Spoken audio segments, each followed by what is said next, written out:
Good evening all of you. इससे पहले वाले लेक्चर में आपको सारे के सारे टेंसेस के फॉर्म के बारे में बताया गया था। अब हम वन बाय वन जितने भी टेंसेस हैं उनकी फंक्शन की बात करेंगे। तो सबसे पहले नंबर 1 पर सिंपल प्रेजेंट टेंस, हम इसके फंक्शन को समझेंगे। लेकिन जितने भी टेंसेस आप पढ़ेंगे हर बार हम उनके फॉर्म के बारे में भी दोबारा बात करेंगे। तो अगर हम सिंपल प्रेजेंट टेंस के फॉर्म की बात करें, एक बार मैंने आपको कंसोलिडेटेड टेबल में सारी चीजें बता रखी हैं कि एक्शन रिलेटेड फॉर्म कैसे होंगे, स्टेट रिलेटेड फॉर्म कैसे होंगे। लेकिन अभी हम यहाँ पर दोबारा आपको फिर से जो है जो सिंपल प्रेजेंट टेंस के फॉर्म होते हैं उनकी चर्चा हम फिर से करेंगे एक बार।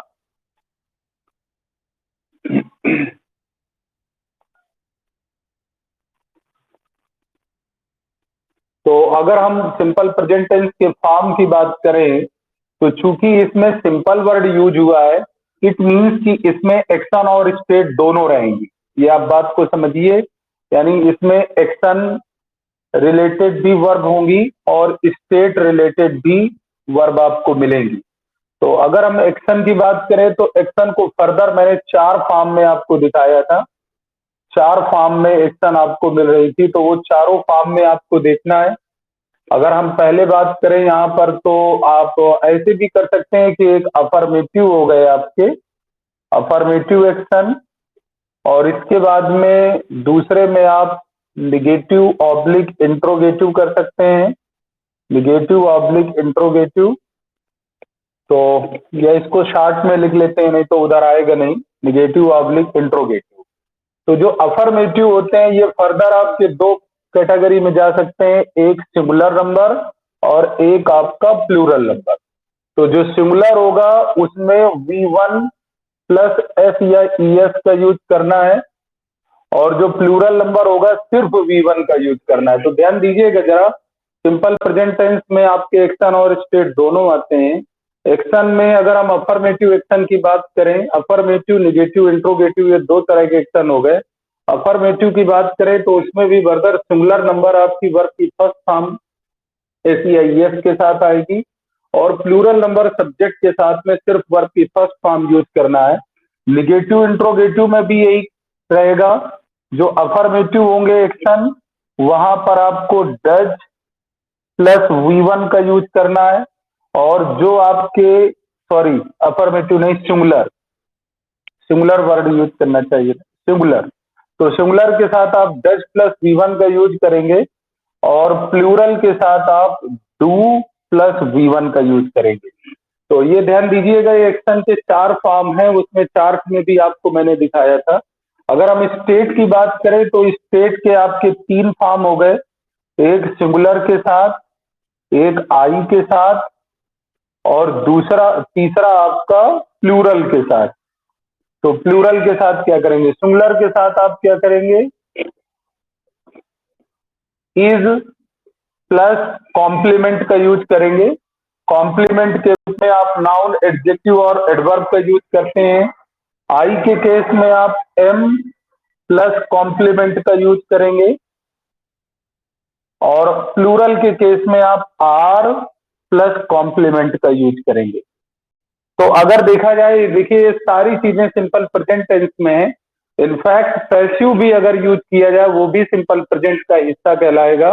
तो ये इतना तो अभी आपको, क्योंकि हम एक्टिव वॉइस की बात कर रहे हैं तो अभी केवल इतना ही रहेगा, पैसिव एक्टिव पैसिव अलग से पढ़ाए जाएंगे। तो ये आपको इतने फॉर्म याद रखने हैं, सिंपल प्रेजेंट टेंस इतने फॉर्म में मिलेगा, एक्शन, स्टेट। जो बातें भी फंक्शन रिलेटेड आपको भी बताई जाएंगी वो इन सारी चीजों के लिए एप्लीकेबल होंगी। ये सारे फॉर्म उस पर्टिकुलर फंक्शन के लिए यूज किए जा सकते हैं। तो आप लोग ये जो है वीडियो रिकॉर्ड हो रहा है तो आप इसको आगे देख भी सकते हैं, और स्क्रीनशॉट लेकर के भी आप इसको नोट डाउन कर सकते हैं। तो अब हम सीधे फॉर्म के बाद सीधे फंक्शन की बात करेंगे। फॉर्म इससे पहले भी हमने आपको इससे पहले वाले लेक्चर में समझा रखा है। तो अब हम यूज या फंक्शन, यानी जिसको हम यूज कहते हैं, यानी फंक्शन या यूज कह लीजिए आप, नंबर 1। तो सबसे पहले अगर सिंपल प्रेजेंट टेंस में हम कोई यूज रखते हैं, कई सारे यूजेस हैं, तो आप पहला ले सकते हैं यूनिवर्सल फैक्ट, इसी को जनरल ट्रुथ भी कहते हैं, यूनिवर्सल फैक्ट या जनरल ट्रुथ। इससे रिलेटेड जितनी भी आप बातें करेंगे, जितनी भी बातें करेंगे, वो सब की सब आपकी सिंपल प्रेजेंट टेंस द्वारा डिनोट होनी चाहिए। जितने भी आपके जनरल ट्रूथ हैं या जितने भी यूनिवर्सल फैक्ट हैं या जितने भी आपके कोई भी ऐसे फैक्ट हैं, वो सारे के सारे, चाहे साइंटिफिक फैक्ट हों या सोशल फैक्ट हों या ज्योग्राफिकल फैक्ट हों, चाहे जैसे भी फैक्ट हों, जो आपके फैक्ट होंगे वो सारे के सारे आपके जो है सिंपल प्रेजेंट टेंस द्वारा डिनोट किए जाएंगे, चाहे वो एक्शन हो या स्टेट हो। तो कुछ सेंटेंसेस मैंने आपके लिए तैयार कर रखे हैं पहले से, आप उनको वन बाय वन लिख लीजिए। उनमें आपको अफर्मेटिव सिंगुलर, अफर्मेटिव प्लूरल सारे के सारे मिलेंगे, निगेटिव सिंगुलर, निगेटिव प्लूरल सब कुछ मिलेंगे, स्टेट भी हो सकते हैं, कुछ भी हो सकता है जो भी आपके फैक्ट रिलेटेड सेंटेंसेस होंगे। तो जैसे कुछ सेंटेंसेस मैं आपको लिखाता हूं। जैसे एक सेंटेंस है आपका, the earth goes around the sun, around the sun. अब यहां पर देखिए, ये आपका एक यूनिवर्सल फैक्ट है या जनरल ट्रूथ है, पृथ्वी सूर्य के चारों तरफ चक्कर लगाती है। तो आपने यहाँ पर सिंपल प्रेजेंट टेंस यूज किया है। ये गोज आपकी सिंपल प्रेजेंट टेंस की वर्ब है जो कि अफर्मेटिव है, अफर्मेटिव है और सिंगुलर है, इसलिए V1 प्लस ES का यूज आपने किया है। ये है आपका अर्थ जो सिंगुलर नंबर है। सब्जेक्ट को हम देखते हैं कि वो सिंगुलर है कि प्लूरल है, तो चूंकि अर्थ सिंगुलर है और सेंटेंस अफर्मेटिव है, इसलिए आपने बिना किया है। इसी जगह एक और सेंटेंस आप लिख सकते हैं, जैसे हमने यहाँ पर लिख दिया द मून। अब इसी को अगर हमें निगेटिव बनाना है तो अगर हम लिखते हैं around the sun, around the sun, देखिए जरा यहाँ पर आपको फिर से वर्ब हम दे देते हैं गो। सपोज आपको गो फिल करनी है, मून अराउंड द सन। तो अब ये बताइए कि चंद्रमा सूर्य के चारों तरफ चक्कर लगाता है कि नहीं लगाता। तो ये हम पाएंगे कि एक फैक्ट के मुताबिक चंद्रमा सूर्य के चारों तरफ चक्कर नहीं लगाता, पृथ्वी के चारों तरफ चक्कर लगाता है। तो इट मीन्स हमें निगेटिव बना करके रखना है गो को। तो गो को जब हमें निगेटिव बना के रखना है तो नॉट गो तो हो जाएगा। अब नॉट गो के साथ में आपको हेल्पिंग वर्ब डू या डज यूज करनी है।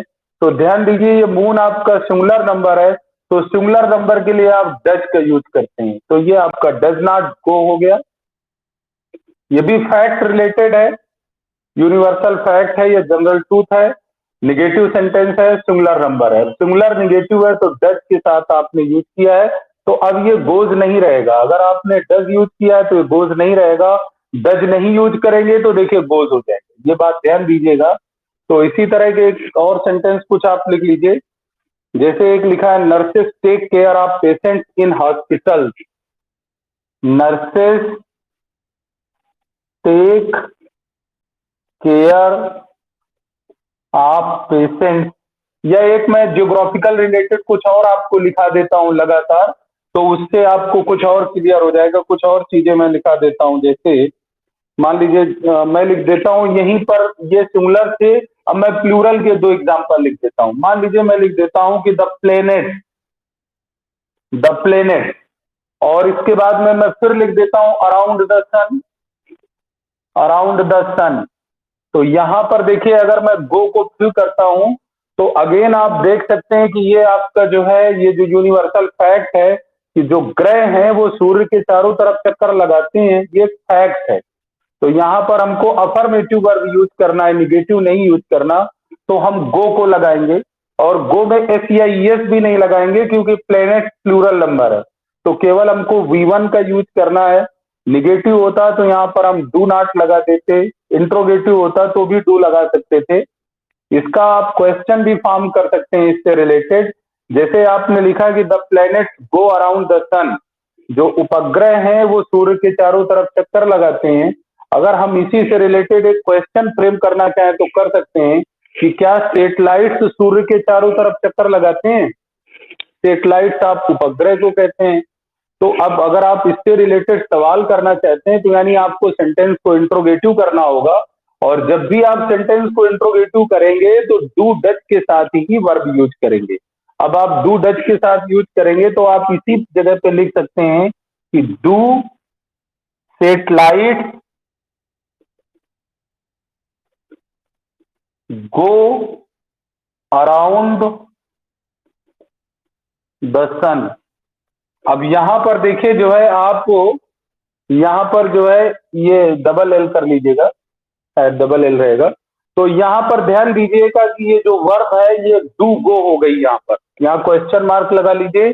तो ये डू गो इंट्रोगेटिव जब आप बनाएंगे तो हेल्पिंग वर्ब या एक्सिलरी वर्ब के साथ मेन वर्ब को यूज करेंगे। तो do satellites go around the sun, इसको भी आप यूनिवर्सल फैक्ट में ही रखेंगे इसे भी, क्योंकि ये भी आपका जो है इंट्रोगेटिव है तो क्या हुआ, लेकिन ये यूनिवर्सल फैक्ट है इसलिए आप इसको भी सिंपल प्रेजेंट टेंस में ही रखेंगे, भले आपको इसे इंट्रोगेटिव बनाना हो। अगर आपको निगेटिव करना हो तो भी आपका, अगर बाय द वे इसका जवाब आपको लिखना है तो आप क्या लिख देंगे, satellite do not go, do not go around the sun. अब यहां से आप ये देख सकते हैं ये आपका यूनिवर्सल ट्रूथ रिलेटेड है आपके affirmative singular number, negative singular number, goes does not go, plural affirmative यानी अफर्मेटिव प्लूरल नंबर सिर्फ V1 का यूज हुआ है, और ये आपका इंट्रोगेटिव आपका प्लूरल नंबर में है तो डू के साथ आया है, और निगेटिव प्लूरल में है तो डू नॉट के साथ आया है। तो जैसे ही अभी देखिए ये प्लूरल आपका था, अफर्मेटिव था, तो सिर्फ आपने V1 का यूज किया, डू का यूज नहीं किया। लेकिन जैसे ये प्लूरल इंट्रोगेटिव हुआ तो डू प्लस गो हो गया, और जैसे ही प्लूरल आपका निगेटिव हुआ तो भी डू नॉट प्लस गो हो गया। तो मुझे लगता है कि एग्जाम्पल के तौर पर और फॉर्म के तौर पर ये आपके लिए सफिशियंट है। यहां पर सारे के सारे एक्सेल रिलेटेड चारों फॉर्म हैं, 1 2 3 4। तो ये 4 फॉर्म है बेसिकली, यानी बिना डच के गोज, डच के साथ गो, बिना डू के गो, और ये डू के साथ गो। तो ये चारों फॉर्म आपके सामने मौजूद हैं, अफर्मेटिव भी है, इंट्रोगेटिव भी है, निगेटिव भी है, लेकिन सब के सब यूनिवर्सल फैक्ट से जुड़े हुए हैं, सब के सब जनरल ट्रूथ से जुड़े हुए हैं। कुछ और चीजें हम जनरल ट्रूथ से रिलेटेड एग्जाम्पल लिख सकते हैं, लेकिन अब हम उनको स्टेट रिलेटेड एग्जाम्पल आपको देंगे हम, तो इनको आप लिख लीजिएगा। स्टेट रिलेटेड हम कुछ जनरल ट्रूथ आपके सामने पेश करते हैं। स्टेट रिलेटेड में जैसे आपने कह दिया कि हनी इज स्वीट। अब यहां पर ये हनी इज स्वीट ये एक फैक्ट है, ये एक जनरल ट्रूथ है, लेकिन आप देख सकते हैं कि यहां पर आपने ये हनी सिंगुलर नंबर है, इस सब्जेक्ट के लिए आपने इज का यूज किया है, और इज के बाद में ये स्वीट एडजेक्टिव के रूप में कॉम्प्लीमेंट यूज हुआ है, तो ये बी प्लस कॉम्प्लीमेंट का आपने यूज किया गया है।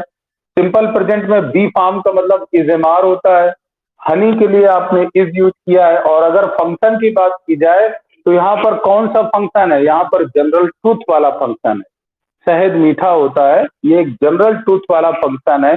इससे रिलेटेड स्टेटिव वर्ब भी आगे बताई जाएगी आपको, तो वो आगे मिलेगा। इसी तरीके से आप और भी कह सकते हैं, जैसे आप कह सकते हैं निगेटिव बना करके कि the sky is not green, आसमान हरा नहीं होता है। अब यहां पर देखिए आपने निगेटिव बना दिया है ना, तो ये आपके जो है ये आपका एक निगेटिव सेंटेंस है, लेकिन ये भी फैक्ट से जुड़ा हुआ है, ये जनरल ट्रुथ ही है, ये एक सच्चाई ही है कि आसमान नीला नहीं होता है। तो निगेटिव था तो इज नॉट कर दिया। अगर कोई प्लूरल होता तो हम आर के साथ भी बना सकते थे, हम स्टार्स के बारे में बात कर सकते हैं तो आप आर का यूज कर सकते थे, आप लिख सकते थे द स्टार्स। आप निगेटिव बनाना चाहें तो निगेटिव बना लीजिए, आर लगा करके आप नॉट लगा सकते हैं, are not visible during the day, during the day, या इन द डे भी लिख सकते थे। तो the stars are not visible. अब यहां पर देखिए हमने निगेटिव सेंटेंस बना दिया, और ये विजिबल आपका एडजेक्टिव है जो कि कॉम्प्लीमेंट का काम कर रहा है। तो the stars are not visible during the day, ये एक फैक्ट है, ये एक जनरल ट्रूथ है कि तारे दिन में दिखाई नहीं देते, दिन के दौरान विजिबल नहीं होते, ये एक जनरल ट्रूथ है। लेकिन यहाँ पर ये आपका जनरल ट्रूथ स्टेट के रूप में डिनोट किया गया है प्लूरल नंबर की वजह से। आर प्लस एडजेक्टिव है और निगेटिव भी है। अगर हम इसी को अगर अफर्मेटिव बनाना चाहते तो हम सिर्फ कह देते the stars are visible during the night, हम इसी को कह सकते थे the stars are visible during the night. तो ये भी आपका एक फैक्ट रिलेटेड और स्टेट रिलेटेड सेंटेंस हो जाता। तो मुझे लगता है कि ये यूनिवर्सल फैक्ट रिलेटेड बातें आप समझ गए होंगे। अब हम नेक्स्ट फंक्शन की तरफ चलते हैं।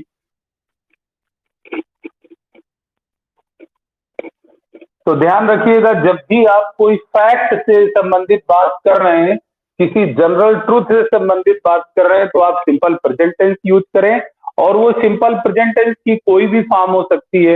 एक्शन की जो चारों फॉर्म आपको बताई गई है वो हो सकती है, या स्टेट की जो आपको 3 फॉर्म बताई गई है वो हो सकती है। तो जब भी कभी आप जनरल ट्रूथ या यूनिवर्सल फैक्ट जिसे बोला जा रहा है उससे रिलेटेड जब भी आप बात करें तो सिंपल प्रेजेंट टेंस का यूज करें, ध्यान रखें।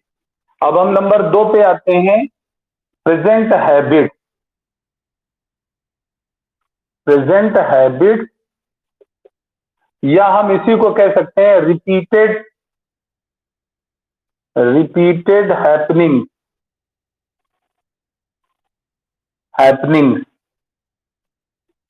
अब रिपीटेड हैपनिंग्स या प्रेजेंट हैबिट्स आप इसे कह सकते हैं। यहां पर ध्यान दीजिएगा जरा,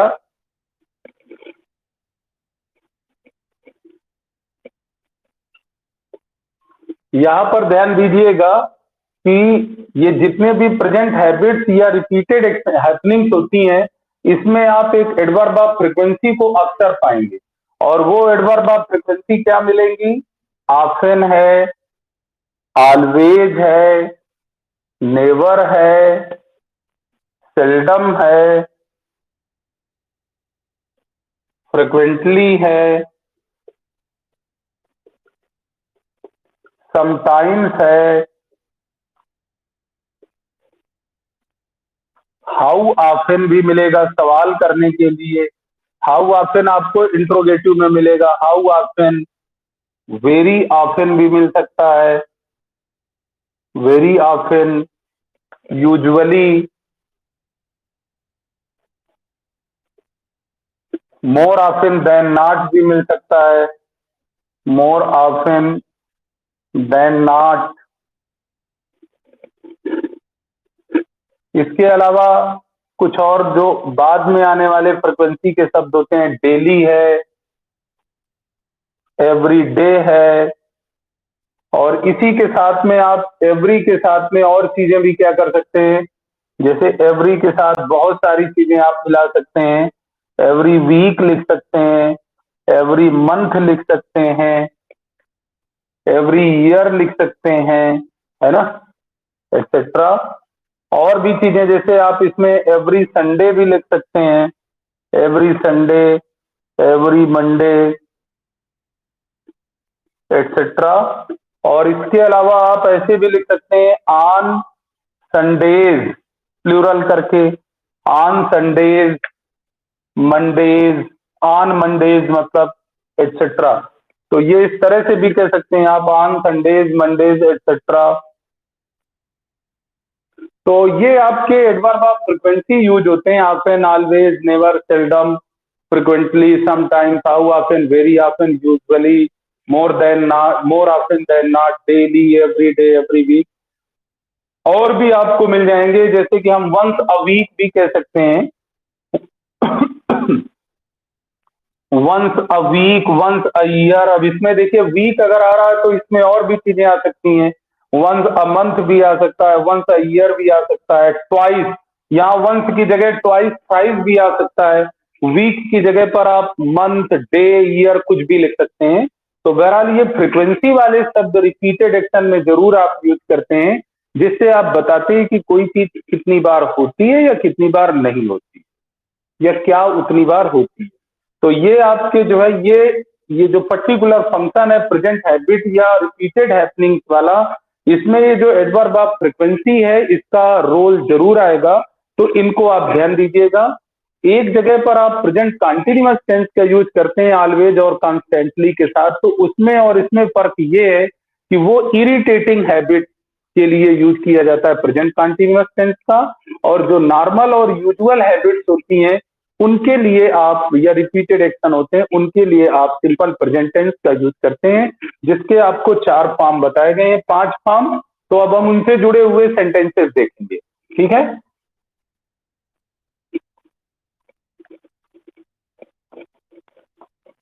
इससे जुड़े हुए जो हमारा फंक्शन नंबर 2 है, इससे जुड़े हुए कुछ अच्छे अच्छे सेंटेंस, जैसे मैं लिखूं कि आई ऑलवेज गेट अप, या आप सिर्फ गेट अप लिख सकते हैं, बाद में लगा सकते हैं I get up at 4 every morning. अब मॉर्निंग कर दिया तो एएम करने की जरूरत नहीं है, तो देखिए एवरी मॉर्निंग आ गया, और ये आपकी एक हैबिट हो गई, प्रेजेंट हैबिट या रिपीटेड एक्शन हो गया। तो आपने गेटअप का यूज किया है, ये आई के साथ भी आप प्लूरल की तरह से व्यवहार करते हैं सिंपल प्रेजेंट टेंस में। जहां जहां एक्शन की बात होगी आप हेल्पिंग वर्ब डू का यूज करेंगे, अफर्मेटिव होगा तो वर्ब की फर्स्ट फॉर्म यूज करेंगे, जैसे यहां पर। जबकि आई वैसे सिंगुलर नंबर है, लेकिन आई अलग अलग टेंसेज में उसकी यूनिक पोजीशन होती है। कहीं पर वो सिंगुलर वर्ब लेता है, जैसे कि पास्ट की बी फॉर्म के रूप में वो वाज लेगा। प्रेजेंट में आप थ्रू आउट उसको प्लूरल की तरह से पाएंगे, इंडेफिनिट में डू लेता है, कॉन्टिन्यूअस में एक अलग वर्ब लेता है एम, परफेक्ट में हैव लेता है, उधर फ्यूचर में देखेंगे कि स्टाइल का यूज किया जाता है। तो आई एक यूनिक पोजीशन होल्ड करता है, इसके बारे में ख्याल रखिएगा कि कहां पर कैसे आप जनरलाइज नहीं कर सकते इसे। तो I get up at 4 every morning की वजह से आपने इसको प्रेजेंट की हैबिट बनाते हुए सिंपल प्रेजेंट टेंस की वर्ब का यूज किया है आपने। इसी तरह अगर आप कोई क्वेश्चन करना चाहते हैं तो वो भी कर सकते हैं, और बहुत सारी चीजें आप यूज कर सकते हैं, जैसे लिख सकते हैं कि भाई टॉम यूजुअली प्लेज टेनिस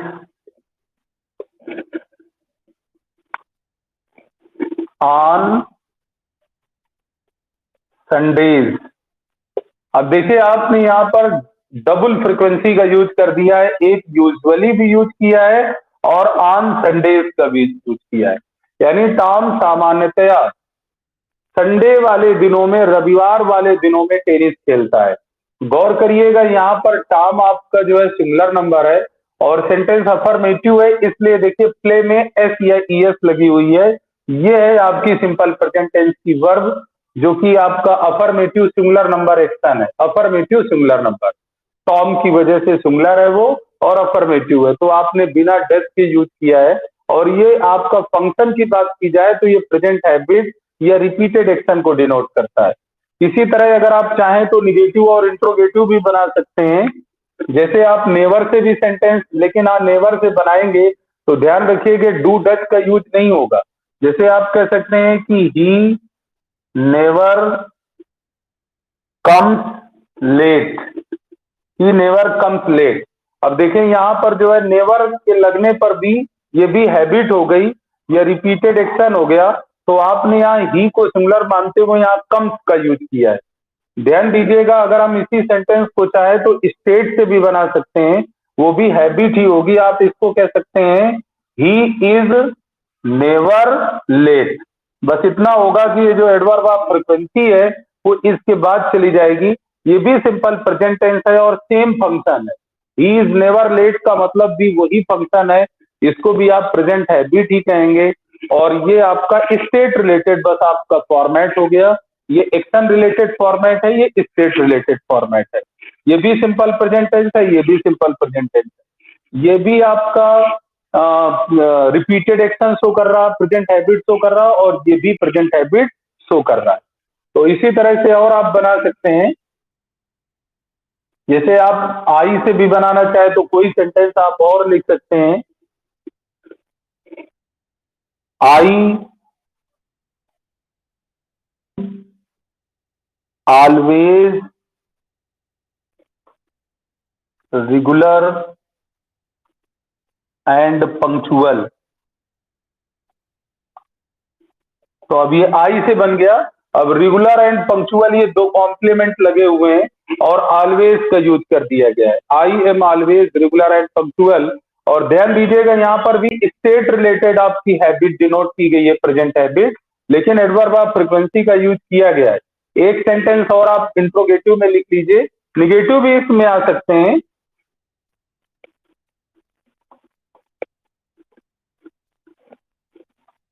तो एक आप इंट्रोगेटिव और लिख सकते हैं कि हाउ, या हाउ ऑफ्टन वाला आपको एक बता देते हैं।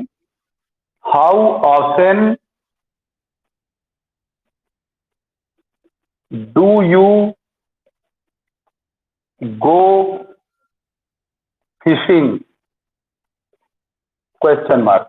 How often do you go fishing. अब ये देखिए यहाँ पर ये हाउ ऑफ्टन जो लग गया ना, ये इंट्रोगेटिव वर्ड का भी काम कर रहा है। इसको आप एडवर्ब ऑफ फ्रीक्वेंसी भी कह सकते हैं, इंट्रोगेटिव एडवर्ब ऑफ फ्रीक्वेंसी भी कह सकते हैं।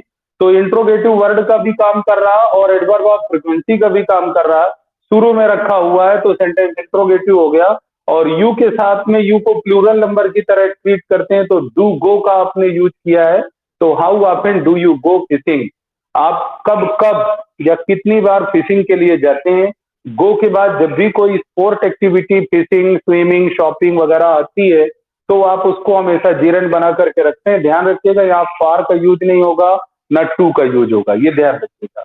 दूसरी बात, किसी भी सेंटेंस को इंट्रोगेटिव बनाने के लिए आप क्या करते हैं, जो ये आपकी हेल्पिंग वर्ब होती है वो, या जितने भी वर्ब के शब्द हैं, 2 3 4 जितने भी हैं, उसमें से पहले वाला शब्द जो है आपका सब्जेक्ट से पहले आ जाता है। तो यहाँ पर 2 ही शब्द है, डू गो, तो डू आपका पहला शब्द यू से पहले आ गया। इंट्रोगेटिव सेंटेंस में हमेशा वर्ब का पहला शब्द, जो कि एक्सिलरी वर्ब का ही पहला शब्द होता है, वो हमेशा जो है आपका सब्जेक्ट से पहले रखा जाता है। इसे इन्वर्जन कहते हैं। तो एक्सिलरी वर्ब में अगर अकेला शब्द है तो वो अकेले ही चला जाएगा सब्जेक्ट से पहले।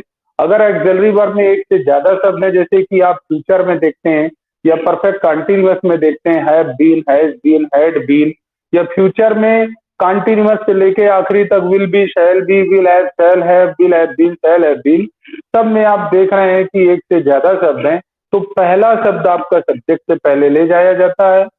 और अगर नाट लगाना हो, अगर इसको नाट लगाना हो तो फिर सब्जेक्ट के तुरंत बाद नाट लगाया जाएगा। पहला शब्द आपका सब्जेक्ट से पहले चला जाएगा। और इंट्रोगेटिव के साथ साथ अगर निगेटिव भी बनाना हो तो सब्जेक्ट के तुरंत बाद आप नाट का यूज करेंगे, और फिर बाकी शब्द आप यूज करेंगे। जो भी एक्सिलरी वर्ब के बचे हुए शब्द हैं वो भी नाट के बाद आएंगे, और मेन वर्ब तो नाट के बाद मतलब बाद में आएगी। तो ये स्ट्रक्चर भी ध्यान रखिएगा। तो ये हमारा आपका जो है ये हैबिट से रिलेटेड आपका फंक्शन था। अब हम नेक्स्ट फंक्शन की तरफ चलते हैं। तो कुछ चीजें आपकी ऐसी होती हैं जो परमानेंट नेचर की होती हैं।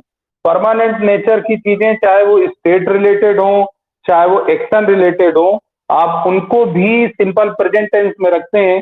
तो नेक्स्ट हेडिंग आप डाल सकते हैं, permanent nature of action oblique state. Permanent nature of action oblique state, यानी जो एक्शन या स्टेट परमानेंट नेचर के होते हैं उनको भी आप इसी में रखते हैं। तो जैसे आप जो है कुछ सेंटेंस आप लिख सकते हैं इसमें, नंबर सी में, permanent nature of action oblique state. इसमें कौन सी चीजें, जैसे आप कहें कि भाई I like coffee very much. अब देखिए ये लाइक हालांकि 2 जगह मिलेगा, ये स्टेटिव वर्ब में मिलेगा, लेकिन ये भी आपका परमानेंट नेचर ऑफ एक्शन कह सकते हैं आप। मैं कॉफी बहुत ज्यादा पसंद करता हूं, तो अब ये देखिए एक परमानेंट नेचर का एक्शन हो गया। या आप यूं कह दें कि आई लिव इन लखनऊ, तो ये देखिए ये परमानेंट नेचर का आपका एक्शन हो गया, आई लिव इन लखनऊ। आप यह कह दें I don't smoke, I don't smoke, ये परमानेंट नेचर का आपका एक्शन हो गया, आई डोंट स्मोक। तो इस तरह की चीजें आप कर सकते हैं। इसमें सिंगुलर और प्लूरल भी ले सकते हैं। जैसे आप कह सकते हैं कि ही डज नॉट लिव हियर, उसी को लिव को ही निगेटिव बना दिया, ही डज नॉट लिव हियर, वो यहां नहीं रहता है। और बहुत सारी चीजें आपकी आती हैं आप जिनको यूज कर सकते हैं। एक सेंटेंस उसमें और बताना चाह रहे थे, चलिए आगे बता देंगे। तो ये ऐसे यूज कर सकते हैं। अब स्टेट में भी आप यूज कर सकते हैं। आप स्टेट में यूज कर सकते हैं। जैसे आप कह सकते हैं कि my brother is an engineer. अब यहां पर जब आप लिखते हैं कि my brother is an engineer, तो जरा देखिए ये इज और उसके बाद कॉम्प्लीमेंट के रूप में आपने नाउन का यूज किया है। अब ये परमानेंट नेचर ऑफ स्टेट है, स्थायी अवस्था है, स्थायी अवस्था है। तो ऐसी स्थायी अवस्थाओं को और स्थायी क्रियाकलापों को आप सिंपल प्रेजेंट टेंस से डिनोट कर सकते हैं। कोई भी आप चीज यूज कर सकते हैं यहाँ पर, जैसे स्थायी आप रखना चाहें। जैसे आप सिंपली कह सकते हैं कि he is not my friend, या हम सिंपली यहाँ पर कहते हैं you are not my friend, you are not my friend. तो अब यहां पर देखिए आर के साथ फिर से वही माई फ्रेंड यूज किया गया है। तो ये नाउन कॉम्प्लीमेंट के रूप में आ रहा है और निगेटिव भी है, प्लूरल भी है। तो ये भी परमानेंट नेचर ऑफ स्टेट है। इसी तरह आप चाहें तो और भी कई तरह की चीजें आप लिख सकते हैं। जैसे आप इसमें चाहें तो आप इंट्रोगेटिव भी बना सकते हैं। जैसे एक एक्शन में मैं इंट्रोगेटिव बना दे रहा हूं, do you speak English, do you speak English. अब देखिए ये भी परमानेंट नेचर ऑफ एक्शन और स्टेट है, मतलब ये परमानेंट स्थायी एक्शन है। क्या आप अंग्रेजी बोलते हैं, अगर वो जवाब देता है कि हाँ मैं अंग्रेजी बोलता हूं, तो ये परमानेंट नेचर ऑफ एक्शन हो गया। लेकिन यहाँ इंट्रोगेटिव होने की वजह से हमने डू प्लस स्पीक का यूज किया है, यू प्लूरल नंबर है और डू को हमने यू से पहले रखा हुआ है और क्वेश्चन मार्क लगाया, तो डू यू स्पीक इंग्लिश। तो ऐसी सारी चीजें जो आपकी परमानेंट नेचर की होती हैं, स्थायी तरह की होती हैं, स्थायी करेक्टर की होती हैं, चाहे वो एक्शन हो या स्टेट हो, आप उसको सिंपल प्रेजेंट टेंस में रखेंगे, क्योंकि सिंपल प्रेजेंट टेंस में एक्शन और स्टेट दोनों का स्कोप है। जब भी आप स्टेट डिनोट करेंगे, ध्यान रहे इज ए मार्क के साथ में आप कॉम्प्लीमेंट का यूज करेंगे। जब भी एक्शन डिनोट करेंगे तो 4 फॉर्म आपको बताए गए हैं, अफर्मेटिव में 2, निगेटिव इंट्रोगेटिव में 2। निगेटिव इंट्रोगेटिव में एक्सिलरी वर्ब डू डच के साथ में है और अफर्मेटिव में उसके बिना है। तो ये एक आपका फंक्शन था। तो देखिए ये तो आपको याद ही रखने हैं। अब कुछ और इंपॉर्टेंट चीजें आपको बताई जाएंगी। जैसे नेक्स्ट में मैं एक इंपॉर्टेंट फंक्शन आपको बताना चाहूंगा, डी में use of stative verb. Use of stative verb ये एक बड़ा इंपॉर्टेंट पहलू है, यूज ऑफ स्टेटिव वर्ब। तो पहले आप स्टेटिव वर्ब के बारे में समझिए। देखिए कुछ आपकी वर्ब ऐसी होती हैं जो by virtue of their meaning you can not use them in continuous tenses. Stative verb के बारे में आप समझ लीजिए। ऐसी वर्ब को हम लोग स्टेटिव वर्ब कहते हैं जो अपनी मीनिंग की वजह से कॉन्टिन्यूअस टेंसेस में यूज नहीं की जा सकती हैं। जैसे कि आप एक सोचिए वांट के बारे में। वांट आप देखिए, वांट वर्ब को कभी भी आप कॉन्टिन्यूअस टेंसेस में नहीं पाते होंगे। आप ये कभी नहीं कहते हैं कि आई एम वांटिंग वाटर, आप हमेशा कहेंगे आई वांट वाटर, मैं पानी चाहता हूं। तो इसी तरह से और बहुत सारी वर्ब हैं, अभी मैं और डिटेल में अभी जाऊंगा। तो सर्टेन वर्ब्स अपनी मीनिंग की वजह से कॉन्टिन्यूअस टेंसेस में नहीं यूज की जाती, या तो उनको इंडेफिनिट टेंसेस में यूज करेंगे और या फिर परफेक्ट टेंसेस में यूज करेंगे। यानी या तो सिंपल प्रेजेंट में, यानी सिंपल वाले simple present, simple past, simple future में यूज करेंगे, या तो simple present perfect, simple past perfect और सिंपल फ्यूचर परफेक्ट में। तो कुल मिलाकर के आप यूं कह लीजिए कि या तो इंडेफिनिट टेंसेज में यूज करेंगे या तो परफेक्ट टेंसेज में यूज करेंगे। उनको हम कॉन्टिन्यूअस में नहीं यूज करेंगे, ना परफेक्ट कॉन्टिन्यूअस में यूज करेंगे। जैसे नो पर एक बहुत बार क्वेश्चन ये पूछ लिया जाता है, तो आप जो परफेक्ट कॉन्टिन्यूअस का लक्षण रखने वाली स्थिति वर्ब है, यानी उसमें टाइम पीरियड आ रहा है और वो परफेक्ट कॉन्टिन्यूअस में बनना चाहिए, तो उसको आप परफेक्ट में बनाएंगे। जो कॉन्टिन्यूअस में बनने का लक्षण रखती है उसे इंडेफिनिट में बनाएं। तो जैसे आप चार चीजें पाते हैं, एक आपका इंडेफिनिट है, एक आपका कॉन्टिन्यूअस है, एक आपका परफेक्ट है, और एक आपका परफेक्ट कॉन्टिन्यूअस है। तो ये चार टेंसेज आप पाते हैं। तो जो स्टेटिव वर्ब होती हैं वो कॉन्टिन्यूअस में कभी नहीं बनेंगी, या तो इंडेफिनिट में बनेंगी या तो परफेक्ट में बनेंगी। ये बात आप इससे ध्यान रखिएगा कि जो भी स्टेटिव वर्ब है या तो इंडेफिनिट में होंगी या तो परफेक्ट में होंगी, वो कॉन्टिन्यूअस में नहीं हो सकती, परफेक्ट कॉन्टिन्यूअस में नहीं हो सकती। तो अगर उसमें लक्षण, जैसे मान लीजिए अगर यहाँ पर लिखा हो कि आई एम नोविंग, जैसे नो एक स्टेटिव वर्ब है, अगर लिखा हो I am नोविंग him, I am नोविंग him अगर लिखा हुआ है, तो नो के बारे में अभी हम दिखाएंगे आपको चीजें। तो नो को स्टेटिव वर्ब कहा जाता है। तो अगर नो आई एम नोविंग लिखा हुआ तो देखिए एम नोविंग में प्रेजेंट कंटिन्यूअस टेंस का यूज किया गया, तो ये गलत है। इसको आप किधर ले जाएंगे, उठा के इंडेफिनिट में ले जाएंगे।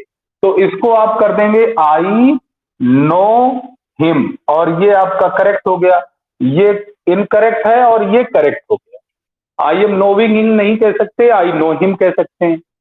तो जितनी चीजें कॉन्टिन्यूअस में, अगर कॉन्टिन्यूअस में कहीं किसी स्टेटिव वर्ब को रखा गया है तो वो गलत है, उसको इंडेफिनिट में ले जाएंगे। अगर परफेक्ट कॉन्टिन्यूअस में सपोज अगर यही लिखा होता कि I have been knowing him for 10 years, for 10 years, यानी अगर देखिए ये फॉर 10 ईयर्स की वजह से अगर कोई दूसरी वर्ब होती, अगर मैं कहता कि मैं 10 सालों से पढ़ा रहा हूं, तो हो सकता है मैं कह सकता था कि I have been teaching for 10 years, या मैं 10 सालों से यहाँ रह रहा हूं तो मैं कह सकता था कि I have been living here for 10 years.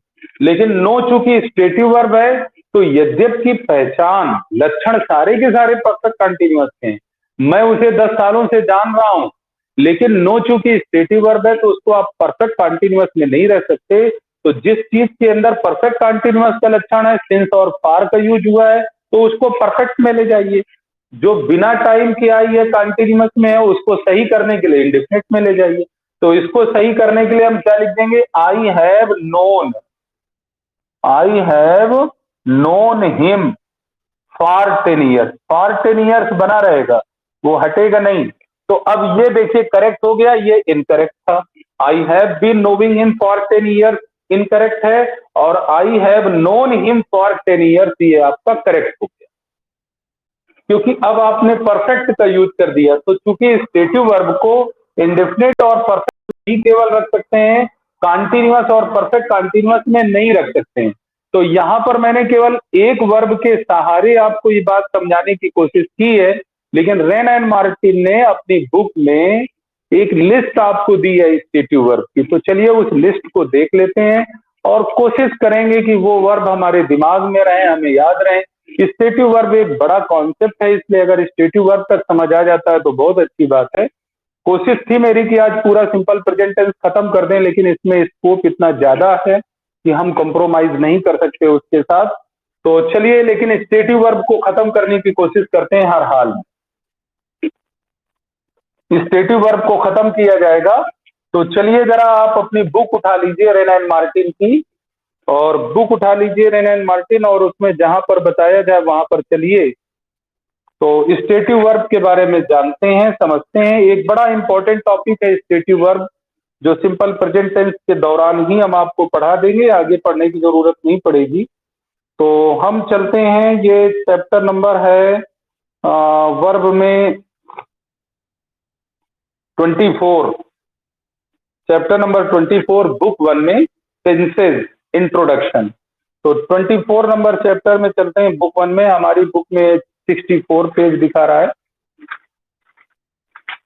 और यहां पर भी हम जब चैप्टर नंबर 24 में पहुंचे तो अगला और चैप्टर है, अच्छा ये the use of present and past tenses. तो the usages of the present and past tenses में भी रूल नंबर, हम आगे चलते हैं, रूल नंबर 221, रूल नंबर 221 में चलिए। और यहां पर देखिए लिखा है the following verbs on account of their meaning. जो मैं बोल रहा था उसी तरह से, बल्कि इनफैक्ट इसी की बातें मैं आपको बता रहा था। लिखा है on account of their meaning, अपनी मीनिंग की वजह से। गौर करिएगा इस बात पर अपनी मीनिंग की वजह से कुछ आपकी वर्ब हैं are not normally used in the continuous form, जिन्हें सामान्यतया कंटिन्यूअस फॉर्म में नहीं यूज किया जाता। ज्यादातर वर्ब को आप कंटिन्यूअस टेंस में यूज नहीं करेंगे, लेकिन इनमें से कुछ हैं जो बदली हुई परिस्थितियों में कंटिन्यूअस टेंसेज में यूज हो सकती है, तो उसकी भी बात करेंगे।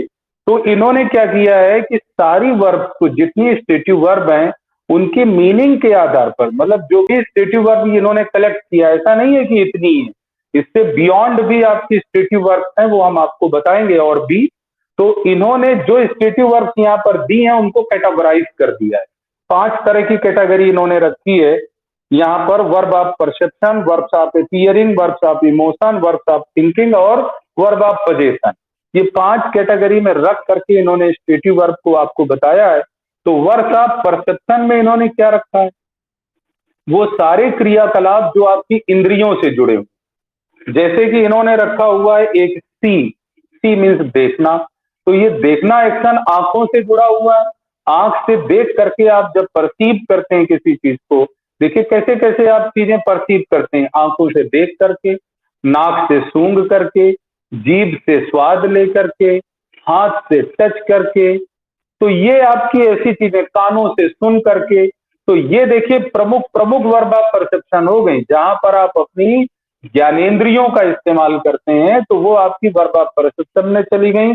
तो जैसे इन्होंने सी रखा है, हियर रखा है, स्मेल रखा है, नोटिस रखा है, रिकॉग्नाइज रखा है, टेस्ट भी रखना चाहिए था, TASTE। तो आप चाहो तो पेंसिल से बढ़ा सकते हो, TASTE, टेस्ट। तो ये सारी की सारी वर्ब ऑफ परसेप्शन है। इनको कंटिन्यूअस टेंस में यूज ना करें सामान्यतया। कब यूज कर सकते हैं ये भी आपको जरूर बताया जाएगा, अच्छी तरह समझिएगा। इसके बाद में इन्होंने वर्ब्स ऑफ अपीयरिंग, प्रतीत होने वाली वर्ब, ये बहुत इनसे क्वेश्चन किए जाते हैं। इनमें से 3 तो आपको दिमाग में बिठा लेना है: सीम, लुक और अपीयर। तीनों का मतलब प्रतीत होना होता है। इसके अलावा आप साउंड को भी प्रतीत होने के लिए यूज करते हैं, फील को भी प्रतीत होने के लिए यूज करते हैं। तो जो प्रतीत होने वाली वर्ब उनको कह दिया इन्होंने वर्ब्स ऑफ अपीयरिंग, जिसमें इन्होंने देखिए अपीयर, लुक, सीम 3 तो लिख ही दिया है। इसके अलावा आप साउंड वर्ड भी यूज कर सकते हैं और फील वर्ड भी यूज कर सकते हैं। हालांकि फील को इन्होंने दूसरी कैटेगरी में रखा है, वर्ब्स ऑफ इमोशन। तो वर्ब्स ऑफ इमोशन में जहां पर भावनाओं से जुड़ी हुई वर्ब्स हो, जैसे कि वांट, कोई चीज चाहना, पानी चाहना, धन चाहना, किताबें चाहना, नोटबुक चाहना, कुछ भी चाहना। तो जो चाहते हैं आप, वांट आपकी हो गई, विश इच्छा करना, डिजायर इच्छा करना, फील महसूस करना, लाइक पसंद करना, love, hate, hope, refuse, prefer, ये सब आपकी इन्होंने वर्ब ऑफ परसेप्शन में रखी है। आप अपने अध्ययन के माध्यम से आप और स्टेटिव वर्ब को पढ़ेंगे, समझेंगे। इसके बाद verbs of thinking, verbs of thinking में इन्होंने वो वर्ब्स रखी हैं जो कहीं ना कहीं विचारशीलता, ब्रेन के एप्लीकेशन पर आधारित है। तो जो ब्रेन के एप्लीकेशन पर आधारित वर्ब्स हैं, वहां पर आपने जो है उनको वर्ब्स ऑफ थिंकिंग कह दिया। तो थिंक हो गई, सपोज हो गई, बिलीव हो गई, एग्री हो गया, कंसीडर हो गया, मान लेना, किसी को विचार करना या मान लेना कह सकते हैं आप, मान लेना यहाँ पर, क्योंकि विचार करना वाला दूसरा हो गया। ट्रस्ट हो गया, भरोसा करना, रिमेम्बर याद रखना, फॉरगेट भूल जाना, ये सब देखिए ब्रेन से जुड़ी हुई है। नो जानना, अभी मैं समझा रहा था एग्जाम्पल में। अंडरस्टैंड समझना, इमेजिन कल्पना करना, मीन मतलब होना, जैसे आप कहते हैं भाई आपका क्या मतलब है, व्हाट डू यू मीन। लोग कहते हैं आई मीन व्हाट आई से व्हाट आई मीन। तो मीन का ये मतलब है जो अर्थ होने वाला। और इसके बाद है माइंड, ऐतराज करना या ध्यान देना। तो ये आपकी वर्ब ऑफ थिंकिंग हो गई। इसके बाद में वर्ब ऑफ पोजेशन पे गौर करिएगा, यानी हैव। जब हैव को आप पोजेशन के अर्थ में यूज करते हैं, आप कहते हैं मेरे पास एक कार है, मेरे पास ये है, उसके पास ये है। तो जब आप कुछ रखने के अर्थ में हैव का यूज करते हैं, तो वो आपकी मेन वर्ब की तरह व्यवहार करती है और उस हैव को वर्ब ऑफ पोजेशन कहते हैं। और भी वर्ब्स हैं जो पोजेशन डिनोट करती हैं, जैसे ओन हो गया, OWN, खुद पॉजेज हो गया, POSSESS। ये पॉजेज मीन्स भी होता है कुछ अधिपत्य में रखना, तो इसे भी वर्ब ऑफ पोजेशन ही कहते हैं। इसके बाद में बिलोंग टू, जैसे हम कहेंगे भाई this house belongs to me, ये घर मुझसे संबंधित है, इसका मतलब ये घर मेरा है। तो बिलोंग टू भी आपकी वर्ब ऑफ पोजीशन में आती है। कंटेन कुछ रखना, किसी डिब्बे में कुछ होना किसी चीज में, तो कंटेन। कंसिस्ट आप भी रखना होता है। और बी को भी लिखा है कि except when used in the passive, be को भी आप स्टेटिव वर्ब की तरह से यूज करते हैं, आपको आगे बताया जाएगा। जब बी में यूज करते हैं वो आपकी कंटिन्यूटी है, और जब सिर्फ is am are was were use करेंगे तो स्टेटिव मानी जाएगी। तो ये आपको बताया जाएगा, तो ये आप धीरे से समझ जाएंगे। जैसे कि मैं एक छोटा सा उदाहरण बता देता हूं, he is foolish, he is being foolish, इन दोनों में क्या फर्क है? ही इज फूलिश जब आप कहते हैं तो वो इसका स्थायी चरित्र हो गया। ही इज फूलिश कह देने से उसका स्थायी चरित्र हो गया, और इज को यहां पर स्टेटिव फॉर्मेट माना जाएगा। लेकिन एक पर्टिकुलर ओकेजन में अगर वो बेवकूफी कर रहा है तो आप बोलेंगे ही is being foolish, he is being foolish, वो बेवकूफ बन रहा है, वो बेवकूफों की तरह व्यवहार कर रहा है। तो ही इज बीइंग फूलिश ये टेम्पोररी स्टेट हो गई, ये कंटिन्यूटी है, ये टेम्पोररी स्टेट है। स्थायी स्टेट ही इज फूलिश। तो ये इन्होंने आखिरी में दिया है, तो इसके बारे में आपको बाद में बताया जाएगा। तो देखिए यहाँ पर ये सर्टेन इन्होंने जो वर्ब का परसेप्शन, ये जितनी भी स्टेटिव वर्ब दी है, इसके बारे में मैं कुछ चीजें आपको बता देता हूँ, कुछ विशेष बातें, और इसके बाद में आगे बढ़ता हूँ कुछ खास चीजों के बारे में, जैसे कि टेस्ट के बारे में। अब जैसे ये टेस्ट वर्ब है, ये टेस्ट वर्ब आपके दो अर्थों में यूज होगी। एक स्वाद देना, और दूसरा स्वाद लेना। ध्यान दीजिएगा, ये मैं शॉर्टकट मेथड से आपको बता रहा हूं। जब स्वाद देना होगा तो ये स्टेटिव हो जाएगी, और जब स्वाद लेना होगा तो ये नॉर्मल हो जाएगी, सामान्य हो जाएगी। मतलब फिर किसी भी टेंस में यहां पर आप कंटिन्यूअस टेंस स्टेटिव में नहीं यूज कर सकते। यहां पर नॉर्मल है तो एनी टेंस, नॉर्मल है तो एनी टेंस यूज कर सकते हैं। स्वाद लेना कब होगा मैं ये भी आपको बता दूं। एक इसकी खास बात ये है, यहां पर थोड़ा मैं पीछे हटकर लिख रहा हूं जिससे आपको पूरी बात समझ आ जाए। नंबर एक में जैसे हमने टेस्ट को लिया है, ये टेस्ट से मैं बाकी चीजों को भी कवर कर दूंगा। टेस्ट को आप दोनों पोजीशन में यूज करेंगे। आप स्टेटिव यूज करेंगे, जब भी स्टेटिव की तरह यूज करेंगे तो इसमें क्या होगा कि सब्जेक्ट आपका थिंग होगा, थिंग होगी हमेशा सब्जेक्ट, और इसका मतलब स्वाद देना होगा। ऐसे लिख लीजिए आप, स्वाद देना। ध्यान दीजिएगा, जब टेस्ट का सब्जेक्ट कोई थिंग हो, कई बातें आप एक साथ को रिलेट कर सकते हैं। जब किसी भी अगर टेस्ट का सब्जेक्ट थिंग है तो उसका मतलब स्वाद देना होगा, और ऐसी सूरत में ये स्टेटिव वर्ब की तरह से यूज होगी, फिर ये कंटिन्यूअस में नहीं यूज होती थी। इसके बाद अगर ये नॉर्मल की तरह से यूज हो रही है तो कब यूज होगी? जब इसका सब्जेक्ट आपका पर्सन होगा।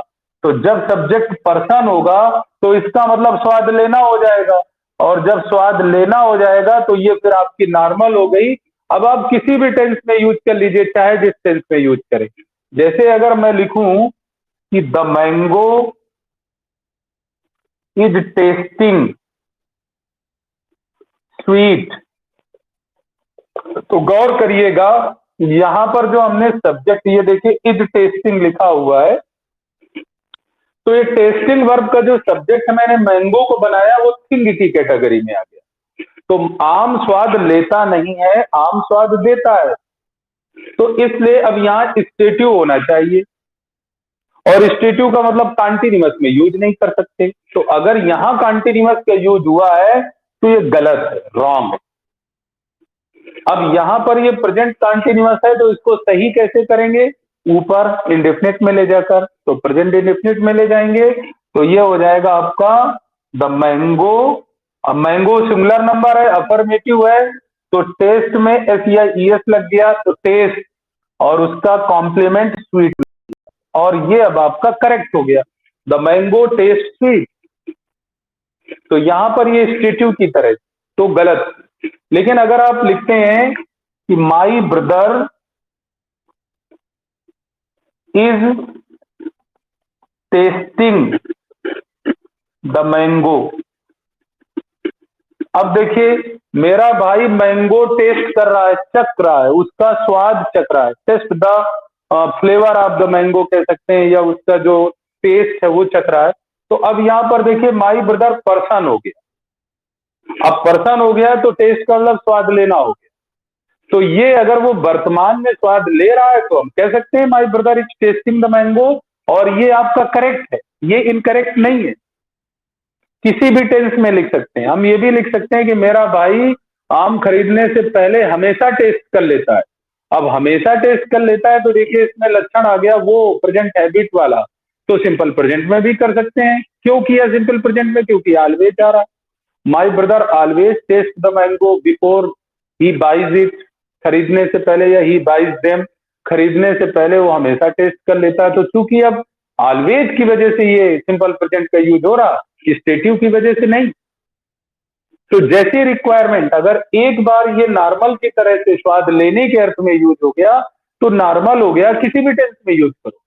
लेकिन स्वाद देने के अर्थ में केवल इंडेफिनिट और परफेक्ट टेंसेज में यूज। यही कहानी स्मेल के साथ भी रहेगी, ध्यान रखिएगा। बाकी चीजें भी आपको बताते हैं एक दो जो इंपॉर्टेंट हैं। तो टेस्ट वाला ये ध्यान रखिएगा आप।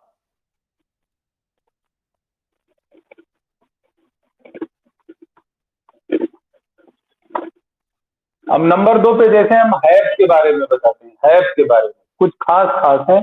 अब हैव भी आपकी डुअल कैपेसिटी में यूज होती है। अगर ये पोजीशन डिनोट करती है हैव, तो ये आपकी स्टेटिव है। और अगर ये एम्पटी वर्ब के रूप में यूज होती है, एम्पटी वर्ब क्या होती है अभी समझ जाएंगे, तो ये नॉर्मल हो जाएगी। एम्पटी वर्ब का मतलब होता है कि ये होगी, ये मेन वर्ब ही, ये मेन वर्ब ही होगी, लेकिन कभी ईट की मीनिंग में, कभी ड्रिंक की मीनिंग में, कभी इंजॉय की मीनिंग में।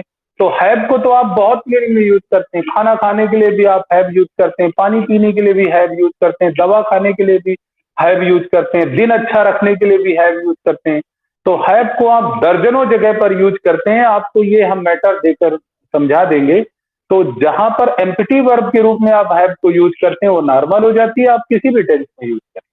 तो जैसे अगर हम वर्ब आप पोजीशन में यूज करते हैं, अगर मैं कहता हूं कि I am having a car, तो अब देखिए यहां पर साफ सीधी सी बात है कि मैं कार को रखने की बात कर रहा हूं। तो पोजीशन के अर्थ में मैंने हैव को यूज किया है, कुछ रखने की बात हो रही, तो मेरे पास कार है, मैं ये कहना चाहता हूं। तो यहाँ पोजीशन है, तो अब पोजीशन है तो कंटीन्यूअस टेंस ही यूज कर सकते हैं। ये स्टेटिव वर्ब हो गई, पोजीशन के केस में स्टेटिव वर्ब हो गई। तो नहीं कर सकते तो क्या करेंगे भाई, इसको प्रेजेंट इंडेफिनिट में ले जाएंगे। प्रेजेंट इंडेफिनिट में हैव इक्वल टू ओन होगी, ध्यान दीजिएगा। और आई डू नहीं लेता, आई डू नहीं लेता, तो क्या करेंगे, सिर्फ फर्स्ट फॉर्म लगा देंगे। तो हैव की फर्स्ट फॉर्म हैव, जैसे ओन। तो ये आपका ये अभी इनकरेक्ट है, और इसका करेक्ट क्या हो जाएगा, I have a car, I have a car. अगर हम इसी को निगेटिव बनाए तो देखिए हैव इक्वल टू ओन है, इसको निगेटिव बनाओगे तो ये, अगर भाई ओन प्रेजेंट इंडेफिनिट में अगर ओन होता तो डोंट ओन करते, तो हैव है तो डू नॉट हैव हो जाएगा। तो अगर हम इसको निगेटिव बनाए तो ये इनफैक्ट हो जाएगा I don't have a car. यहां पर कुछ लोगों से कंफ्यूजन हो जाता है। तो I have a car affirmative, I don't have a car negative. I am not having a car नहीं कह सकते। अगर आई एम नॉट हैविंग लिखा होता तो गलत होता।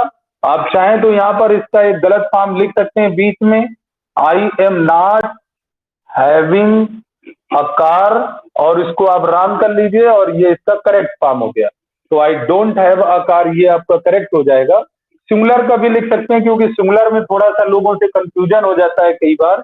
जैसे लिखा हुआ है कि सी हैज, या यहां पर मान लीजिए लिखा हो कि she is having, she is having. देखिए इज के साथ जब भी आएगा कहीं पर भी, यहां तो आ नहीं सकता, तो हमेशा फर्स्ट फॉर्म में आईएनजी लगती है, इसीलिए हैव में आप आईएनजी लगाएंगे। तो ये हो जाएगा शी इज हैविंग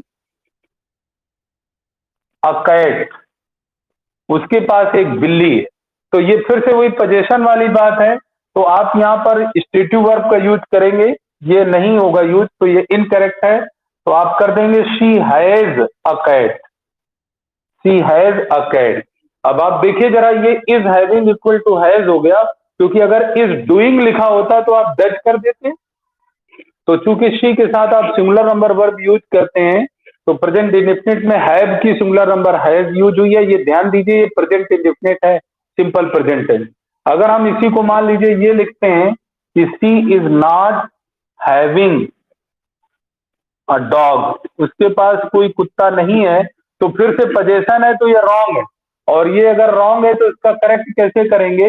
इसको निगेटिव बनाते हुए प्रेजेंट इंडेफिनिट में ले जाएंगे। तो शी के साथ प्रेजेंट इंडेफिनिट में आप डज नॉट का यूज करेंगे, और ये जो वर्ब है आपकी वर्ब ऑफ पोजेशन, इसका फर्स्ट फॉर्म आएगा तो हैव हो जाएगा।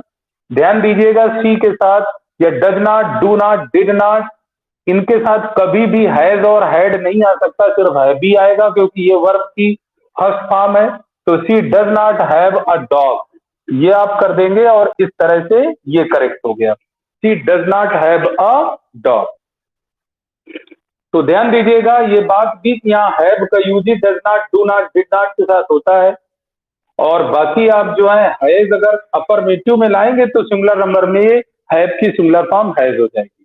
तो ये आपकी चूंकि स्टेटिव वर्ब की तरह से थी, तो ये गलत, ये सही, और ये गलत, ये सही। ये आप समझ गए होंगे।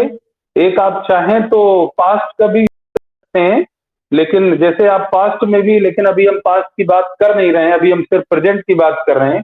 तो ये हो गया। अब हम आते हैं एम्पटी वर्ब पे। ये स्टेटिव वर्ब के रूप में हैव का यूज आपने देखा, अब एम्पटी वर्ब के रूप में देखते हैं।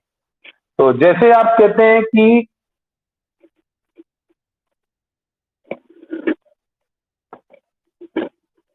डोंट कॉल हिम, उसे फोन मत करो, he is having lunch at present,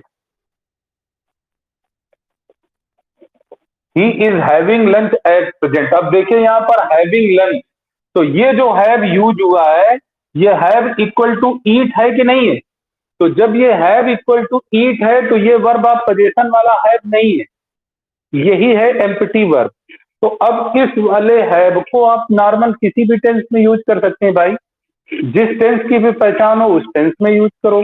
तो हम देख रहे हैं कि एट प्रेजेंट लगा हुआ है, तो बोलते समय अगर कोई काम हो रहा होता है, अभी आपको पढ़ाया जाएगा अगले टेंस में, उसे आप कंटिन्यूअस टेंस में यूज करते हैं। तो बोलते समय वो खाना खा रहा है, यानी जो है इसीलिए कहा जा रहा है कि भाई बात फोन मत करो, उसे फोन मत करो, वर्तमान में वो खाना खा रहा है। तो जिस समय स्पीकर बोल रहा है उस समय वो खाने का एक्शन चल रहा है, तो प्रेजेंट कंटिन्यूअस का लक्षण है, प्रेजेंट कंटिन्यूअस में रख दिया, क्योंकि स्टेटिव वर्ब वाली बाउंडेशन यहाँ पर है नहीं, ये वर्ब ऑफ पोजीशन है नहीं। तो जब आप अदर मीनिंग में हैव को यूज करेंगे अदर देन पोजीशन, तो किसी भी टेंस में यूज हो। आप यहीं पर अगर आदत के तौर पे कहना चाहें तो सिंपल प्रेजेंट भी आप यूज कर सकते हैं, ये तो आपका करेक्ट है ही। आप इसको ऐसे भी कह सकते हैं, he always has lunch at 1 PM, आप ऐसे कह सकते हैं, he always has lunch at 1 PM। अब ये देखिए आपने हैज क्यों यूज किया, वर्ब की फर्स्ट फॉर्म SEIS के साथ, हैव की सिंगुलर नंबर हैज हो गई ऑलवेज के साथ, क्योंकि ये ऑलवेज के साथ आपने पढ़ रखा है, आप प्रेजेंट हैबिट डिनोट करते हैं। तो प्रेजेंट हैबिट है तो प्रेजेंट इंडेफिनिट का लक्षण है, प्रेजेंट इंडेफिनिट का लक्षण है तो प्रेजेंट इंडेफिनिट में है, कंटिन्यूअस का लक्षण तो कंटिन्यूअस में, नॉर्मल है, इसमें स्टेटिव वर्ब की कोई बाउंडेशन नहीं है। अगर ये पोजीशन के लिए यूज होती है तो इसमें स्टेटिव वर्ब की बाउंडेशन होती। तो ये हैव वाला आप ध्यान रखिएगा। एक और मैं आपको थिंक का समझा देता हूं, ये सारी बातें आपकी रेना एंड मार्टिन में भी समझाई गई हैं, और इसके अलावा बियॉन्ड भी कुछ चीजें आपको और बताई जाएंगी, लेकिन ये नमूना है आपके लिए कि हाँ सर्टेन स्टेटिव वर्ब जो है वो नॉर्मल भी हो सकती हैं। तो अब मैं थिंक के बारे में बताने जा रहा हूं, सी के बारे में भी ऐसा ही होता है जो मैं थिंक के बारे में बताने जा रहा हूं। तो ध्यान दीजिएगा, थिंक को आप दो अर्थों में यूज करते हैं, एक ओपिनियन देने के लिए, राय देने के लिए, और दूसरा किसी बात पर विचार करने, सोचने के लिए। जब आप कुछ सोचते हैं तो यहां अब बारी आई थिंक की, थिंक भी बहुत पूछा जाता है, जरा थिंक के बारे में समझिए। तो थिंक एक यूज होता है ओपिनियन के लिए, ओपिनियन, ओपिनियन देने के रूप में ये हमेशा स्टेटिव होगा, और जब थिंक का मतलब कंसीडर होगा, विचार करना, कंसीडर विचार करना, तो ये नॉर्मल हो जाएगी। अब ध्यान देना है आपको, यही पहचान आपको करनी है कि कहां पर थिंक ओपिनियन देने के लिए यूज हो रहा, कहां पर थिंक विचार करने के लिए यूज हो रहा। तो जैसे अगर हम कहते हैं आई थिंक, यहां पर भी हम कॉमन एरर से उस पॉइंट ऑफ व्यू से यूज करते हैं। मान लीजिए हम यहां पर लिख देते हैं, sorry, I am thinking that India will win the match. अब देखिए, जब मैं यहां पर एम थिंकिंग यूज कर रहा हूं, तो सोचिए कि ये मैं विचार कर रहा हूं कि भारत जीतेगा, या मैं अपनी राय दे रहा हूं कि भारत जीतेगा। अगर मैं विचार कर रहा हूं, मेरे विचार पर अगर निर्भर होता तो मैं हर बार विचार करके इंडिया को जिता देता। कि मेरे विचार पर तो निर्भर नहीं है, मैं विचार तो कर नहीं रहा हूं, ये कोई मेरा फ्यूचर प्लान तो है नहीं जिस पर मैं विचार करूंगा, मैं अपनी राय दे रहा हूं। और ये आई am thinking that India will win the match का मतलब है कि मैं ये कहना चाह रहा हूं कि मेरी राय में भारत मैच जीतेगा। तो ये आपका जो थिंक है ये ओपिनियन वाला है, ये स्टेटिव है, और ये स्टेटिव है, इसलिए इसको कॉन्टिन्यूअस में यूज करके गलती हो गई और ये इनकरेक्ट हो गया। अब इसको आपको स्टेटिव होने के नाते इंडेफिनिट में ही रखना पड़ेगा, तो ये करेक्ट क्या हो जाएगा, I think that India will win the match, बाकी जो कुछ, और ये आपका करेक्ट हो जाएगा आई थिंक दैट। तो ये थिंक आपकी हो गई ओपिनियन देने वाली, मुझे लगता है कि भारत मैच जीतेगा, या मेरी राय में भारत मैच जीतेगा। तो ये ध्यान दीजिएगा, अक्सर जो है इस थिंक के बाद आपको नाउन क्लॉज मिलेगी, ये भी मैं एक पहचान बता दूं, अक्सर आपको नाउन क्लॉज मिलेगी। और ये जो मिलता है थिंक विचार करने वाला, इसके बाद में आप या अबाउट का यूज मिलेगा। जैसे आप कहते हैं कि I am thinking of moving to Mumbai. अब ये देखिए, I am thinking of moving to Mumbai, ये क्या है, मैं मुंबई मूव करने पर विचार कर रहा हूं, मुंबई जाकर सेटल करने पर विचार कर रहा हूं। तो ये थिंक कौन सा है, ये कंसीडर करने वाला है। When you consider an idea, when you think of an idea, जब आप किसी आइडिया पर विचार कर रहे होते हैं तो वो थिंक नॉर्मल हो गया। आप चाहे जिस टेंस में उसे चाहे यूज कर सकते हैं। तो यहां पर ये जो थिंक है ये विचार करने वाला है, ये राय नहीं देने वाला है, आप राय नहीं दे रहे हैं, आप किसी आइडिया पर विचार कर रहे हैं, और वो आइडिया है मुंबई जाने का। तो आप मुंबई मूव करने पर विचार कर रहे हैं, तो अब ये कंटिन्यूअस टेंस का यूज किया जाना यहां पर करेक्ट। तो थिंक पर होशियार रहिएगा, ओपिनियन स्टेटिव, कंसीडर नॉर्मल। तो ये इंपॉर्टेंट स्टेटिव वर्ब थी, और बाकी एग्जांपल भी आप देखेंगे इसमें दिए हुए हैं। जैसे सीम का उन्होंने दिया है, तो ये सीम वगैरह तो आपका चूंकि सिर्फ स्टेटिव वर्ब की तरह ही यूज होता है।